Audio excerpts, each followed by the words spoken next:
नमस्कार। सुबह सुबह के इस खास बुलेटिन में आप सभी का स्वागत है। आपके साथ मैं हूं पूजा पांडे। इस बुलेटिन की शुरुआत करेंगे, लेकिन सबसे पहले एक नजर आज की हेडलाइंस पर।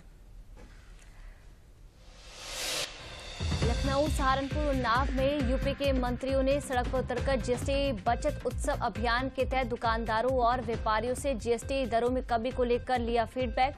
जीएसटी सुधार लागू होने से लोगों में खुशी का माहौल है। राष्ट्रपति द्रौपदी मुर्मू आज नई दिल्ली में 71वें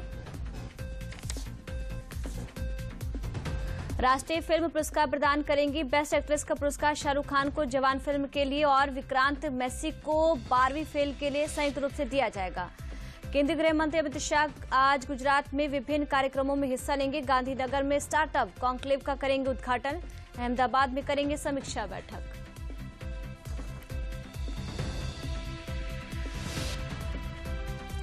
सीतापुर जेल में 23 महीने से बंद वरिष्ठ सपा नेता आजम खान की रिहाई आज। आजम खान सीतापुर से सीधे रामपुर के लिए रवाना होंगे। जेल प्रशासन ने किए सुरक्षा के कड़े इंतजाम ताकि रिहाई शांतिपूर्ण तरीके से पूरी हो सके। और शारदीय नवरात्रि का आज दूसरा दिन आज हो रही है मां दुर्गा के दूसरे रूप ब्रह्मचारिणी की पूजा। आदिशक्ति के जयकारों से गूंजे मां के दरबार। मंदिरों में श्रद्धालुओं की उमड़ी भारी भीड़।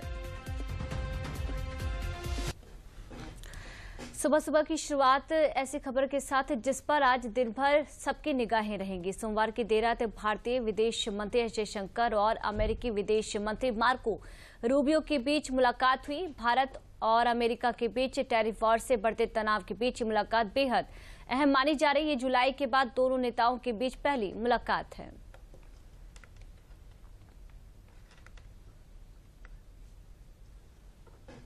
तो ये जो मुलाकात है अपने आप में काफी महत्वपूर्ण है। कैसे, वो भी आपको बता रहे हैं।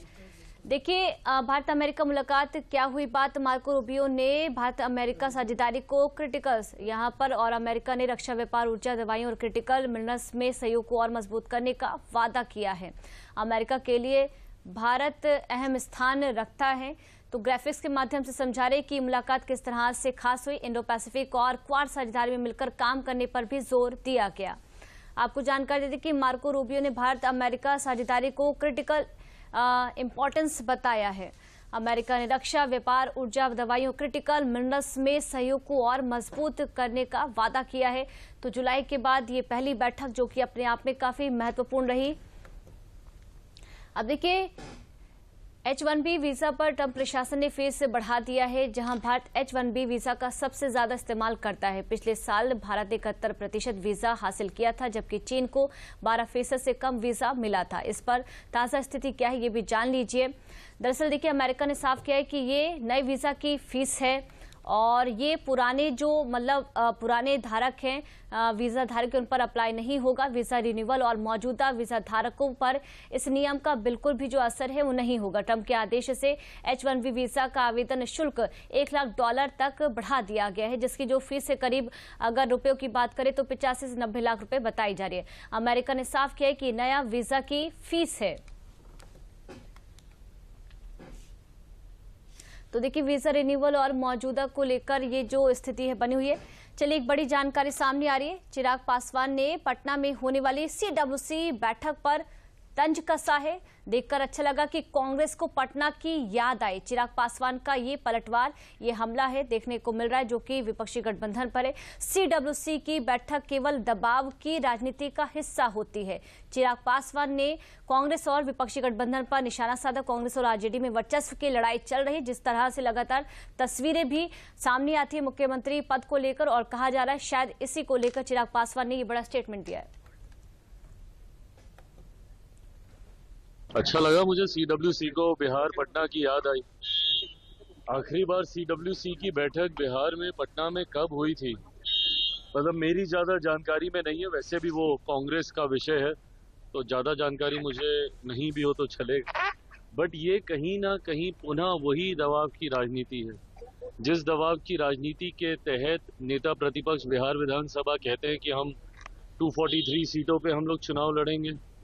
जिस दबाव की राजनीति के तहत राहुल जी बिहार आते हैं, तेजस्वी जी के साथ पूरी यात्रा कर लेते हैं, बट एक बार भी मुख्यमंत्री के नाम पर उनके नाम की सहमति कांग्रेस की तरफ से नहीं देते। CWC मतलब पूरी कांग्रेस, जितने वरिष्ठ नेता हैं, जितने भी निर्णय लेने वाले महत्वपूर्ण लोग हैं वो सब यहाँ पर होंगे। तो कहीं ना कहीं दबाव, और दबाव से ज़्यादा मुझे लगता है बेहतर शब्द होगा वर्चस्व। वर्चस्व की लड़ाई है ये, कौन किस पे भारी है ये दिखाने का प्रयास किया जा रहा है।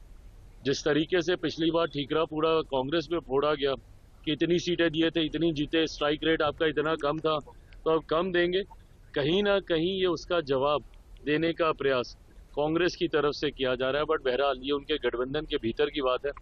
इतनी चिंता अगर हम लोग इनकी करेंगे तो ये लोग खुद क्या करेंगे। हमारा ध्यान केंद्रित अपने एनडीए पर है। तो देखिए, कांग्रेस ने CWC बैठक बुलाई और वजह आपसी लड़ाई क्या ये बनी हुई है, और ग्राफिक्स के आपको माध्यम से समझाते हैं, क्योंकि कांग्रेस वर्किंग कमेटी की जो बैठक किस तरह से अपने आप में महत्वपूर्ण है। कांग्रेस ने 24 सितंबर को पटना में CWC की बैठक बुलाई। बैठक में राष्ट्रीय अध्यक्ष मल्लिकार्जुन खड़गे, सोनिया गांधी और राहुल गांधी शामिल होंगे, और कांग्रेस की बिहार में सक्रियता को आरजेडी से वर्चस्व की लड़ाई बताई जा रही है, क्योंकि कहीं ना कहीं बीच बीच में जो खटपट है नजर आ रही मुख्यमंत्री पद को लेकर। विपक्षी गठबंधन में सीएम फेस को लेकर भी बात नहीं बन पा रही। तेजस्वी भी सभी 243 सीटों पर चुनाव लड़ने का जो बात है वो कर चुके हैं, और ऐसे में कांग्रेस की बैठक दबाव की सियासत का हिस्सा बताया जा रहा है। तो कांग्रेस वर्किंग कमेटी की ये जो बैठक है किस लिए बुलाई जा रही, सवालों के घेर में कांग्रेस ने 24 सितंबर को पटना में CWC की बैठक बुलाई है। और एक और बड़ी जानकारी सामने आ रही, थोड़ी देर में जेल से रिहा होंगे सपा नेता आजम खान। थोड़ी देर में जेल से रिहा होंगे आजम खान। सीतापुर जेल में 23 महीने से बंद है आजम खान, और इसको लेकर सुरक्षा के जो कड़े इंतजाम है वो भी कर दिए गए ताकि जो रिहाई है वो शांतिपूर्वक तरीके से हो सके। आजम खान पर कई संगीन अपराध के जो केस हैं वो दर्ज हैं, और ये तस्वीरें देखिए, सीतापुर जेल पर जुटे समर्थक बेटे आदिब आजम भी जेल पहुंचे हैं। आज आजम खान की रिहाई है, अब से कुछ देर बाद कहा जा रहा है कि हो जाएगी। इसको लेकर जो सुरक्षा के कड़े इंतजाम है वो भी किए गए हैं। आजम खान को 72 केस में जमानत मिली है। तो ये 4 तस्वीरें देखिए, पूरा जो केस है, जो पूरा मामला है आपको समझ में आएगा। और आज कहा जा रहा है अब से कुछ देर बाद आजम खान की रिहाई होगी और ये शांतिपूर्ण तरीके से हो सके, इसको लेकर यहाँ पर सुरक्षा के जो कड़े इंतजाम है वो भी किए गए हैं। देखिए, आजम खान की आज होगी रिहाई। वजह आपसी लड़ाई बताई जाए, 23 महीने से जेल में बंद हैं आजम खान और आज उनकी रिहाई है। आजम के खिलाफ 72 केस में रिहाई के आदेश सीतापुर जेल पहुंच चुके हैं। आपको जानकारी दे दें कि हाल ही में MP MLA कोर्ट ने 19 केस में रिहाई परवाने जारी किए थे, जहां क्वालिटी बार समेत 53 अन्य मामलों में भी रिहाई के आदेश जारी हो चुके हैं। और इसी के साथ ये भी जानकारी देते कि आजम खान को डूंगरपुर केस में 10 साल की सजा सुनाई गई थी। हाई कोर्ट से जमानत मिली, जहां 23 महीने से जेल में बंद आजम खान के लिए बड़ी राहत बताई जा रही है। अब से कुछ देर बाद कहा जा रहा है कि रिहाई हो जाएगी, और ये जो रिहाई शांतिपूर्ण तरीके से हो, इसको लेकर तमाम जो इंतजाम है किए गए हैं। और इसी दौरान तमाम जो उनके समर्थक हैं वो भी वहां पर पहुंचे।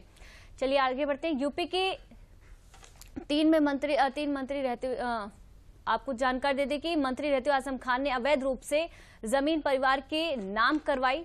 और ये आपको जानकारी दी कि आरोपी 2013 में मंत्री रहते हुए आजम खान ने अवैध रूप से जमीन परिवार के नाम करवाई। क्या है क्वालिटी बार केस, ये आपको बता रहे हैं। सिविल लाइंस में क्वालिटी बार की जमीन को अवैध ढंग से पत्नी और बेटे अब्दुल आजम के नाम कराने का उन पर आरोप है। 2019 में मालिक गगन अरोड़ा की शिकायत पर FIR दर्ज हुई और आजम परिवार जो है इसको लेकर आरोपी बना। 2024 में आजम को मुख्य आरोपी घोषित किया गया और आज उनके लिए कहीं ना कहीं बड़ी बात मानी जा रही है। मई 2025 में MP MLA कोर्ट ने जमानत अर्जी खारिज कर दी। ये आपको समय दर समय जो इस मामले का को लेकर जो जानकारी है वो दे रहे हैं। ये मामला ये था कि इसमें एक प्रॉपर्टी थी जो एक सोसाइटी की थी, जिसमें क्वालिटी बार चल रहा था। किसी ने इलीगल इंक्रोच किया था उसको, वो जमीन सोसाइटी ने खाली कराई। वो खाली कराने के बाद पूरा टेंडर प्रोसेस करके आजम खान साहब की वाइफ और इनके बेटे के नाम पर उसको अलॉट कर दिया गया मंथली रेंट पे। उसके बाद ये FIR ये 2013 में हुआ और FIR हुई 2019 में आकर के, और 2024 में आजम खान साहब को इसमें मुलजिम बनाया गया। तो हमने ये सारी दलीलें दी कि 10 साल के बाद इनको मुलजिम बनाया गया। और इनका एलिगेशन ये था कि इन्होंने क्यों मंत्री थे, क्योंकि उस वक्त मंत्री के रहते हुए अलॉट हुई, तो इनका पूरा इन्फ्लुएंस इन्होंने ही करवा दिया। तो हमने सारी का दलीलें रखी कि भाई ये सारा प्रोसेस फॉलो करने के बाद ही उनको ये उनकी फैमिली मेंबर को या किसी भी थर्ड पर्सन को जिसको भी दिया गया पूरा प्रोसेस फॉलो करके दिया गया। इसमें कहीं भी कोई भी ऐसा एविडेंस कोई भी नहीं आया कि जिससे ये प्रूफ हो सके कि इन्होंने अपनी पावर का मिसयूज करके अपनी फैमिली को दिया। और देखिए यहाँ पर नक्सलियों के खिलाफ सरकार की जीरो टॉलरेंस की पॉलिसी है और नक्सलियों को किस तरह से उनका खात्मा करना है इसको लेकर 2026 तक का टारगेट भी सरकार लेकर चल रही है। मोदी सरकार के 31 मार्च 2026 तक देश को नक्सलियों से मुक्त करने के लक्ष्य को साकार करने में सुरक्षा बल दिन रात जुटे हुए हैं। छत्तीसगढ़ के नारायणपुर में सुरक्षा बलों को बड़ी सफलता भी इस कड़ी में मिली है। अबूझमाड़ के जंगलों में हुई मुठभेड़ में राजू दादा और कोसा दादा नामक 2 नक्सली मारे गए हैं। मारे गए नक्सलियों पर 40-40 लाख रुपए का इनाम घोषित था। दोनों नक्सलियों के टॉप कमांडर थे। जिला नारायणपुर के अबूझमाड़ क्षेत्र अंतर्गत छत्तीसगढ़ महाराष्ट्र सीमावर्ती इलाका में प्रतिबंधित एवं गैर कानूनी सीपी माओवादी संगठन कैडर्स की उपस्थिति की आशंका का आधार पर सुरक्षा बल द्वारा अभियान जारी रखा। अभियान के दौरान आज दिनांक 22 सितंबर को प्रातः से अनेक बार माओवादी एवं सुरक्षा बल के बीच में मुठभेड़ हुई। मुठभेड़ के उपरांत इलाका का सर्चिंग में 2 पुरुष माओवादी कैडर्स का डेड बॉडी और AK-47 इंसास इस प्रकार राइफल और अन्य आर्म्स एम्युनिशन भी। अभी दोनों माओवादी कैडर का शनाख्ती सेंट्रल कमेटी मेंबर KRC उर्फ राजू दादा का रूप में तथा दूसरा कैडर का कोसा दादा उर्फ सत्यनारायण रेड्डी के रूप में शनाख्ती हुई है। इन दोनों माओवादी कैडर विगत कई वर्षों से दंडकारण्य इलाका में अलग अलग पद में कई प्रकार की हिंसात्मक गतिविधि में प्रत्यक्ष रूप से और अप्रत्यक्ष रूप से शामिल रहा। वर्ष 2025 में अब तक बस्तर संभाग के अंतर्गत सीपीओ माओवादी संगठन की general secretary Basavaraju, central committee member Sudhakar, अभी आज की मुठभेड़ में सेंट्रल कमेटी मेंबर राजू दादा और कोसा दादा, इस प्रकार 4 सीनियर माओवादी कैडर के डेड बॉडी। देखिए कौन थे नामी नक्सली कोसा और राजू जिनकी तलाश भी यहां पर प्रशासन की थी, क्योंकि नक्सलियों के खिलाफ जीरो टॉलरेंस की पॉलिसी है। मुठभेड़ में सीपीआई माओवादी कोसा और राजू उर्फ विकल्प ढेर हो गए। कोसा और राजू केंद्रीय समिति के वरिष्ठ सदस्य थे।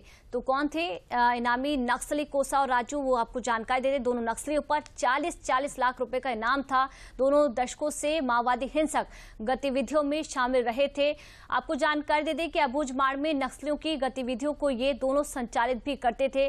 तो मुठभेड़ में सीपीआई माओवादी कोसा और राजू उर्फ विकल्प ढेर हो गए। चलिए आगे बढ़ते हैं। पिछले 2 सालों में छत्तीसगढ़ में 500 से अधिक नक्सली मारे गए हैं। वहीं 1300 ने आत्मसमर्पण किया है। 1250 नक्सलियों को अब तक गिरफ्तार किया गया है। अब केवल 4 पोलित ब्यूरो सदस्य और 5 केंद्रीय समिति सदस्य ही बाकी हैं। जी, कट्टा रामचंद्र रेड्डी और राजू दादा, जिसको गुटसा उसंडी भी कहते थे, वो प्रवक्ता के नाते काम करता था वहां पे।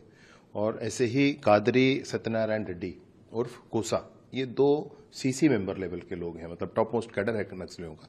ये दोनों न्यूट्रलाइज हुए हैं। नारायणपुर जिले के DRG के जवानों ने बड़ी सफलता हासिल की है। परफेक्ट इंटेलिजेंस के बेस के आधार पर कोकामेटा थाना क्षेत्र के अंतर्गत नेलांगुर के पास में, महाराष्ट्र बॉर्डर के पास में ये हुआ है। अनेक गतिविधियों में आप छत्तीसगढ़ में जितनी बड़ी घटनाएं सुनते होंगे, सब में इनके हाथ है, सब में इनकी योजना है, सब से कितने ही तो हत्याएं इन लोगों ने की होंगी। मतलब इनका तो कोई ठिकाना ही नहीं है। यूं अलग अलग इनाम कहेंगे तो 1 करोड़ तक जाता है। वैसे प्रारंभिक तौर पर 40-40 लाख का इनाम तो छत्तीसगढ़ में ही इनके ऊपर है। लगातार हमारे जवानों को सफलता मिल रही है। लगातार ऑपरेशंस भी हो रहे हैं और आज 2 सीसी मेंबर न्यूट्रलाइज हुए हैं। तो मैं हमारे जवानों को उनके साहस के लिए उनको नमन करता हूं, उनको सैल्यूट करता हूं। चलिए यहाँ रुक लेते एक छोटे से ब्रेक के लिए।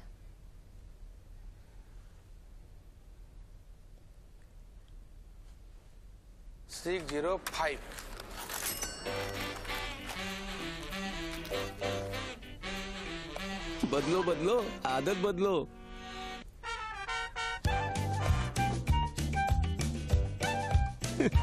बदलो आदत बदलो। अब नजदीकी बैंक जाकर फटे पुराने नोट्स बदलिए। अगर बैंक मना करे तो RBI के ओम्बुड्समैन से शिकायत करें। RBI कहता है जानकार बनिए, सतर्क रहिए। ब्रेक के बाद एक बार फिर आप सभी का स्वागत है। मोदी सरकार द्वारा आम जनता को जीएसटी छूट की बड़ी राहत दी गई है। न सिर्फ जीएसटी में राहत दी गई है बल्कि यूपी में बीजेपी को दिग्गज नेता ग्राउंड पर उतरकर दुकानदारों और व्यापारियों से बात कर रहे हैं और जीएसटी से होने वाले फायदे के बारे में समझा रहे हैं। सहारनपुर में उत्तर प्रदेश बीजेपी अध्यक्ष भूपेंद्र सिंह चौधरी ने नेहरू मार्केट में जीएसटी बचत उत्सव अभियान के तहत स्थानीय दुकानदारों से बातचीत की। वहीं प्रदेश के वित्त मंत्री सुरेश खन्ना ने कल लखनऊ के अमीनाबाद मार्केट का दौरा किया, जहां उन्होंने दुकानदारों और व्यापारियों से बातचीत की। उनका उद्देश्य ये जानना था कि 22 सितंबर से लागू जीएसटी दरों में कमी का लाभ सीधे आम जनता तक कैसे पहुंचे। जहां उत्तर प्रदेश के पशुधन मंत्री धर्मपाल सिंह ने भी सोमवार को नाम में जीएसटी के मुद्दे पर अपनी बात रखी। तो देखिए, जीएसटी बचत उत्सव अभियान चलाया जा रहा है। जनता से जो तमाम यूपी के मंत्री हैं जगह जगह पहुंचकर जानकारी ले रहे कि कितना उन्हें फायदा इससे पहुंचा है। तो देखिए, बीजेपी प्रदेश अध्यक्ष भूपेंद्र सिंह चौधरी और उत्तर प्रदेश सरकार में मंत्री सुरेश कुमार खन्ना दोनों ने जीएसटी की दरों को कम करने के फैसले को 140 करोड़ भारतीयों के लिए उपहार बताया है।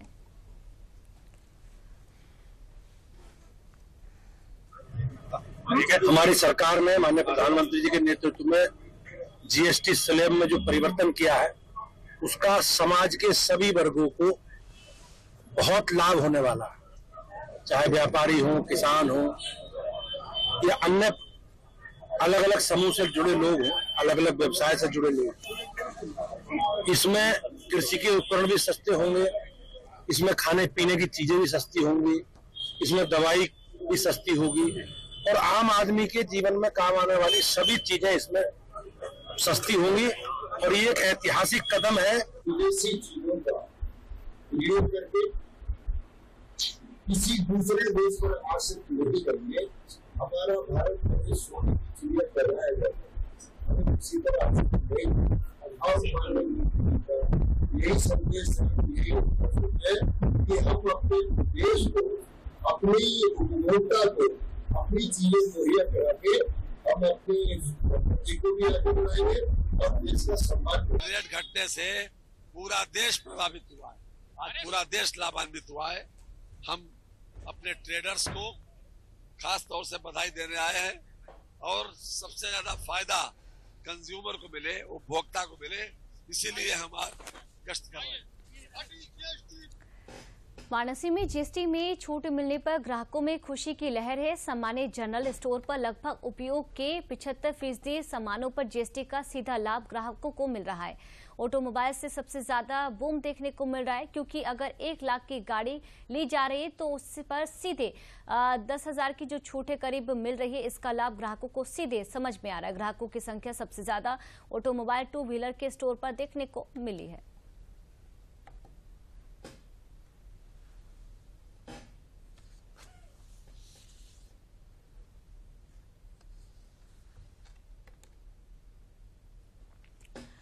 तो देखिए, जीएसटी को लेकर किस तरह से जो उत्सव है देखने को मिल रहा है। जहां केंद्र सरकार में मंत्री बीएल वर्मा सोमवार को बरेली के दौरे पर थे। केंद्रीय मंत्री ने बीजेपी के पदाधिकारियों के साथ बैठक कर पार्टी की नीतियों को जन जन तक पहुंचाने का आह्वान किया। बरेली में केंद्रीय मंत्री ने जीएसटी सुधार के लिए न सिर्फ पीएम मोदी की तारीफ की, बल्कि अखिलेश यादव के द्वारा जीएसटी पर की गई टिप्पणी पर करारा पलटवार भी किया। केंद्रीय मंत्री ने अखिलेश यादव को सही वाला चश्मा लगाने की नसीहत दी। ये केवल चुनाव को लेकर के जीएसटी कम की गई है, लेकिन मुनाफाखोरी कम नहीं होगी। याद रखना, मुनाफाखोरी कम नहीं होगी, मुनाफाखोरी कम नहीं होगी। और फिर आप किससे वसूल लेंगे? बिजली महंगी कितनी है और चीजें कितनी महंगी हैं, नौकरी मिल जाएगी क्या? अखिलेश यादव जी ने जो 2017 से पहले वसूली की होगी उनको वो याद है, लेकिन आदरणीय प्रधानमंत्री जी सबका साथ, सबका विकास, सबका विश्वास और सबका प्रयास, और जिस तरह से देश 2014 के बाद लगातार विकास के रास्ते पर आगे बढ़ा है और देश का विश्वास जिस तरह से बढ़ा है, एक समय वो था कि हमारे देशवासी, भारत के लोग विकसित देशों की तरफ देखा करते थे। आज दुनिया के विकसित देश भी भारत की ओर देखते हैं। इसलिए अखिलेश जी को सही वाला चश्मा लगाना चाहिए और देखना चाहिए कि उनके ज़माने में प्रदेश कहाँ खड़ा था और जहाँ समर्थन दे रहे थे यूपीए को, वो यूपीए कहाँ खड़ा था, यूपीए के ज़माने में देश कहाँ खड़ा था और आज भारत कहाँ पर है। तो भारत की ताकत को आजकल भारत के लोग ही नहीं, दुनिया के लोग देख रहे हैं। पूरे देश में जो जीएसटी लागू हुई है उससे कितना फायदा होगा ये तो आपने समझ लिया, लेकिन अब डीडी यूपी आपको यूपी से जीएसटी का रियलिटी चेक भी दिखाएगा, वो भी ग्राउंड जीरो से। हमारे संवाददाता दुर्गा शर्मा की स्पेशल रिपोर्ट देखिए और समझिए ग्राउंड पर जीएसटी में हुए बदलाव का असर क्या हुआ है। जीएसटी की नई दर लागू हो गई है और हम इस वक्त जहां पर हैं वो लखनऊ का चौक बाजार है और चौक बाजार में ग्राहक भी हैं, दुकानदार भी हैं और जीएसटी की नई दरें भी हैं। तो हम सीधे उनके पास चलेंगे और समझने की कोशिश करेंगे कि जो जीएसटी की नई दरें हैं उसका असर बाजार में किस तरह से देखने को मिल रहा है, दुकानदारों का क्या कहना है, ग्राहक इसको किस तरह से देख रहे हैं और त्योहारी सीजन में जीएसटी की नई दरें किस तरह से त्योहार पर असर डालेंगी, कितनी बड़ी सौगात साबित हो रही है, इस पर क्या कहेंगे दुकानदार और ग्राहक। सीधे उनके पास चलते हैं और दूरदर्शन जीएसटी का रियलिटी चेक करेगा यहाँ पर लखनऊ के चौक बाजार में।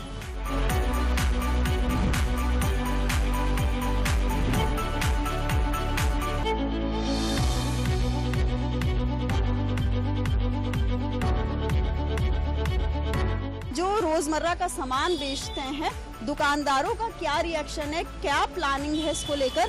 तो सर जीएसटी की जो नई दरें लागू हुई हैं और रोजमर्रा का सामान आप लोग बेचते हैं तो एक दुकानदार के तौर पर वो जो नई दरें हैं आप देना शुरू कर दिया है कि नहीं? देखिए जीएसटी की दरें जो कम हुई हैं बहुत अच्छी बात है, गवर्नमेंट ने एक नया कदम उठाया, बहुत अच्छी बात है। इससे आम पब्लिक को बड़ी राहत मिलेगी, ऐसी बात नहीं है। दूध है, बिस्कुट है, दालमोट है, ये सब चीजों से बहुत राहत मिलेगी। मेडिकल स्टोर पे आए हुए हैं और भाई साहब यहाँ जो जीएसटी की नई दरें लागू हुई हैं तो वो आप लोगों ने आज से फॉलो करना शुरू, आज से ही फॉलो करना शुरू कर दी हैं। कस्टमर को वही जो उसका बेनिफिट है वो उसको दिया जा रहा है। इतना बड़ा अंतर आया है नए और पुराने दाम पे कंपेयर करके पूछें आपसे तो 6.13 का 6 समथिंग का आया है फर्क, कोई 7% या कम हुआ है पूरा। और सीधे हम चलते हैं यहाँ बेकरी की शॉप पर। एक बिस्किट का पैकेट पहले कितने का आता था और अब कितना? अब देखिए जो बेकरी के बिस्कुट है उस पे 5% होके आ रहा है, तो वो जैसे जो 110 का था वो 105 का हो जाएगा, 104 का हो जाएगा। ये जो जीएसटी की नई दरें हैं आपकी दुकानदारी पर किस तरह से असर डालेंगी? अच्छा सा पड़ेगा, ये ग्राहक थोड़ा सा इंटरेस्ट लेगा, आके बोलता भी है पैसे कुछ कम हुए कि नहीं हुए, तो बोल रहा है। ग्राहक आज आपसे पूछताछ भी कर रहे हैं कि कम हुए नहीं हुए, तो उनको बताना पड़ता है कि जो माल नया आ रहा है उस पे कम होके आ रहा है।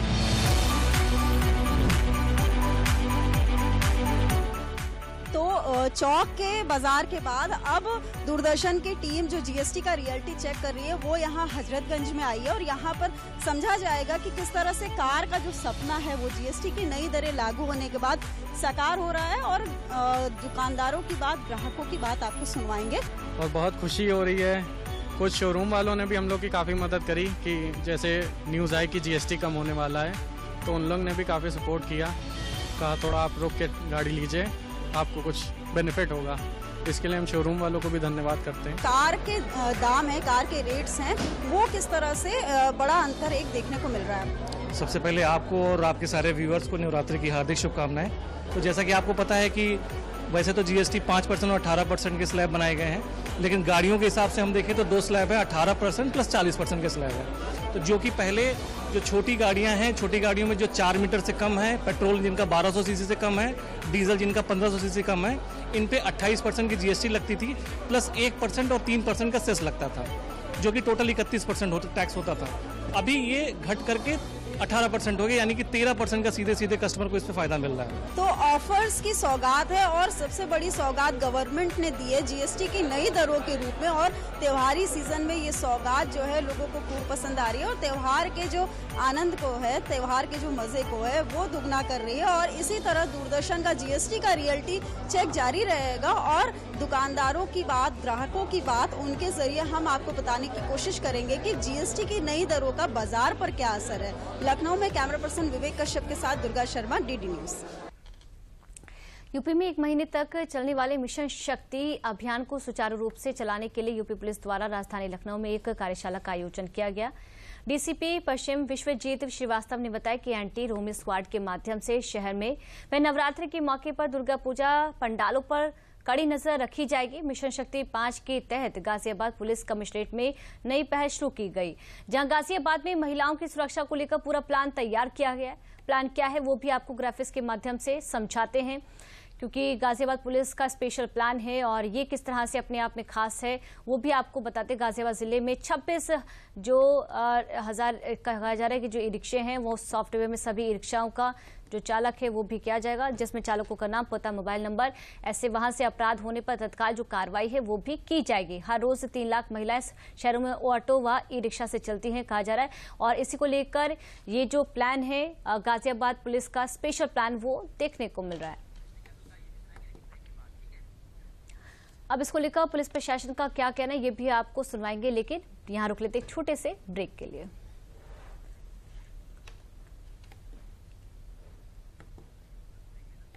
आधी आबादी को पूरा अधिकार देने के अभियान में साथी और सहयोगी की भूमिका में है डबल इंजन सरकार। यशस्वी प्रधानमंत्री नरेंद्र मोदी के मार्गदर्शन एवं मुख्यमंत्री योगी आदित्यनाथ के प्रयासों ने उत्तर प्रदेश की नारी का किरदार कैसे बदला, इसका दर्पण है मिशन उन्नति। इसके अंतर्गत एक सूचकांक विकसित किया गया है, जिससे सरकारी प्रयासों से हो रहे महिला सशक्तिकरण को मापा जा सकता है। महिला आर्थिक सशक्तिकरण सूचकांक WEE इंडेक्स के अनुसार उत्तर प्रदेश ने पिछले 8 वर्षों में महिला श्रम बल में हर वर्ष वृद्धि दर्ज की।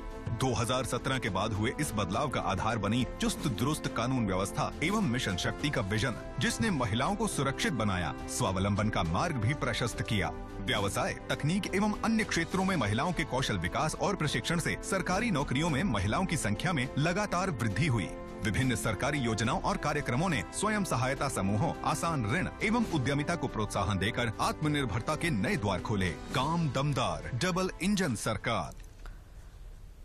अब देखिए इस प्लान को लेकर गाजियाबाद पुलिस प्रशासन का क्या कहना है वो भी अब आपको जल्दी से सुनवाते हैं। मिशन शक्ति के 5वें चरण में आज यातायात पुलिस गाजियाबाद के द्वारा आज ये एक नई पहल की गई है, जिसमें आम नागरिकों और विशेषकर महिलाओं की सुरक्षा को दृष्टिगत रखते हुए शहर में जो चलने वाले ई रिक्शाज हैं इनके और जो ऑटो हैं इनके ऊपर एक यूनिक QR कोड लगाया जा रहा है। उस QR कोड के मार्फत आप जैसे ही उस QR कोड को स्कैन करेंगे उसमें उस गाड़ी की पूरी डिटेल आपके मोबाइल में आ जाएगी। उसका चालक कौन है, उसका फ़ोन नंबर क्या है, उसका ओनर कौन है, गाड़ी का रजिस्ट्रेशन नंबर क्या है, और उस QR कोड को एक कलर कोड से भी नवाजा जा रहा है जिसमें उसका रूट भी निर्धारित होगा। इसके अलावा अगर कोई व्यक्ति किसी वजह से QR कोड स्कैन नहीं कर पाता है, उसके पास फ़ोन नहीं है या कोई भी समस्या है, तो हम हर ई रिक्शा पे एक यूनिक नंबर भी उसका स्टिकर हम चिपका रहे हैं, हमारी टीम के द्वारा चिपकाया जा रहा है। वो unique number easy to remember है, कोई आदमी एक बार देखेगा उसको तत्काल याद हो जाएगा। तो अगर आपको नंबर भी याद है और उस नंबर की भी कलर कोडिंग है तो उस नंबर से भी हम उस रिक्शा का पता लगा सकते हैं। इसके अलावा कुछ महिला ई रिक्शा चालकों को भी आज यहाँ विशेष रूप से सम्मानित किया गया है, क्योंकि उनकी ई रिक्शा को हम ये मान के चलते हैं कि वो विशेष रूप से महिलाओं और बच्चों के लिए सुरक्षित है। मिशन शक्ति फेज़ 5 की जो तैयारियां हैं उसके लिए कुछ कार्यशालाएं आयोजित कराई गई थी। मुख्य रूप से इसमें सभी महिला बीट कांस्टेबल और एंटी रोमियो स्क्वाड के महिला और पुरुष कांस्टेबल और सब इंस्पेक्टर थे। इनको एक कार्यशाला के तहत जिसमें ADCP वेस्ट धनंजय और सभी ACP और थानाध्यक्ष मौजूद थे, उनको बताया गया कि किस किस तरीके से काम करना है।